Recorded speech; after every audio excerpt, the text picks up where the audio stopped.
Hello po, good morning po mga mamamayang.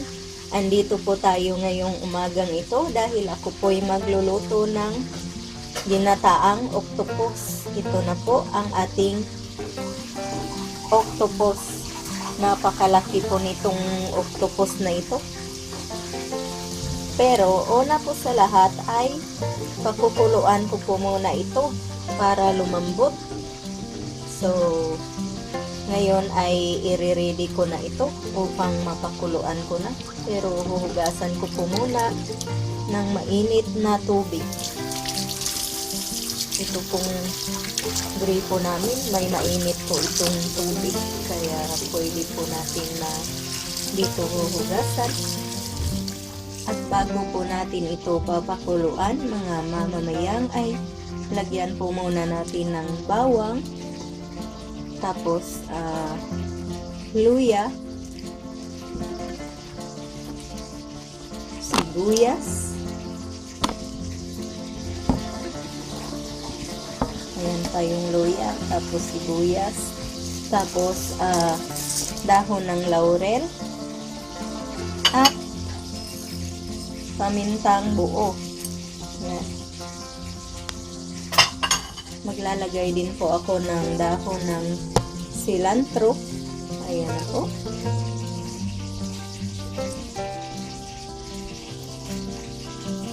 Para mabango po siya. So, ayan na. Ready na po itong pakuluan. So, ayan na po mga mamamaya. Nakasalang na po sa stove itong ating octopus. So, tatakpan lang po natin para po kumulo. Ito na po ang ating pugita, mga mamamayang, pagkatapos kong mapakuluan. Ayan na po. Tapos, hihiwain po natin to ng maliliit. Yan po pala ang ating octopus pagkatapos ko pong hiwain ng maliliit. Ito na po mga mamamayang, uumpisahan ko na po ang pagluluto. Unang-una ay maglagay po tayo ng olive oil dito sa ating kawali. Ayan. Tapos po ay panghinaan ko po ang apoy dito sa stove natin. Tapos, ilalagay ko na po ang bawang.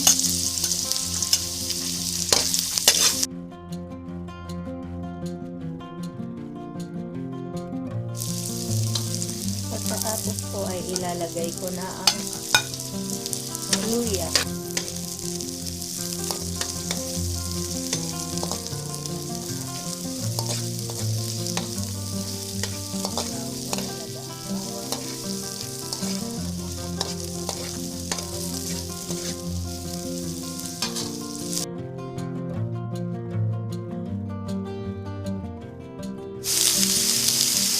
Maglalagay lang ako ng sabaw. Ito yung sabaw ng octopus na pinakuluan ko po kanina. Ayan na po. Ilalagay po pala natin ang tanglad. Ayan. At ngayon pong medyo luto na ang ating kalabasa, ay isusunod ko na po ang ating octopus. Tapos haluin lang po natin. Tapos ilalagay na natin yung gata.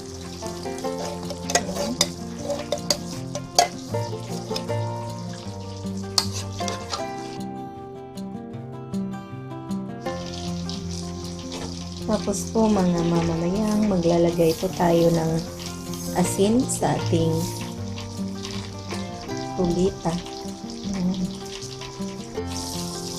Pagkatapos kung malagyan natin ng asin ay ating hahaluin.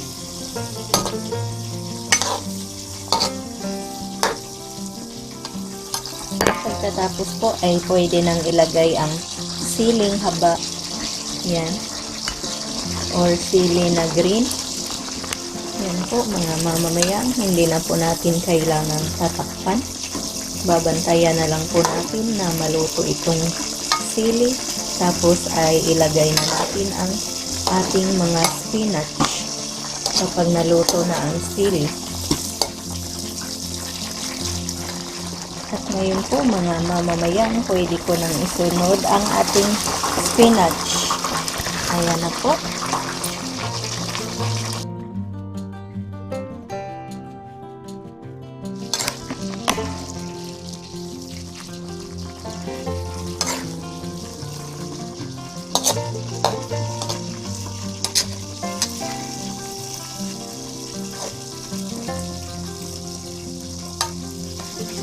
Ayan na po mga mamamayan. Luto na ang ating ginataang octopus. Ngayon po ay papatayin ko na po ang apoy. Ayan na po. Mga mamamayang, ito na po ang ating ginataang octopus. Ayan na po, luto na. Sana po ay nagustuhan nyo ang ating recipe at sana nakuha ninyo ang pagluto nito. Marami pong salamat sa patuloy ninyong panunood at sa inyong patuloy na pag-subscribe sa channel ko.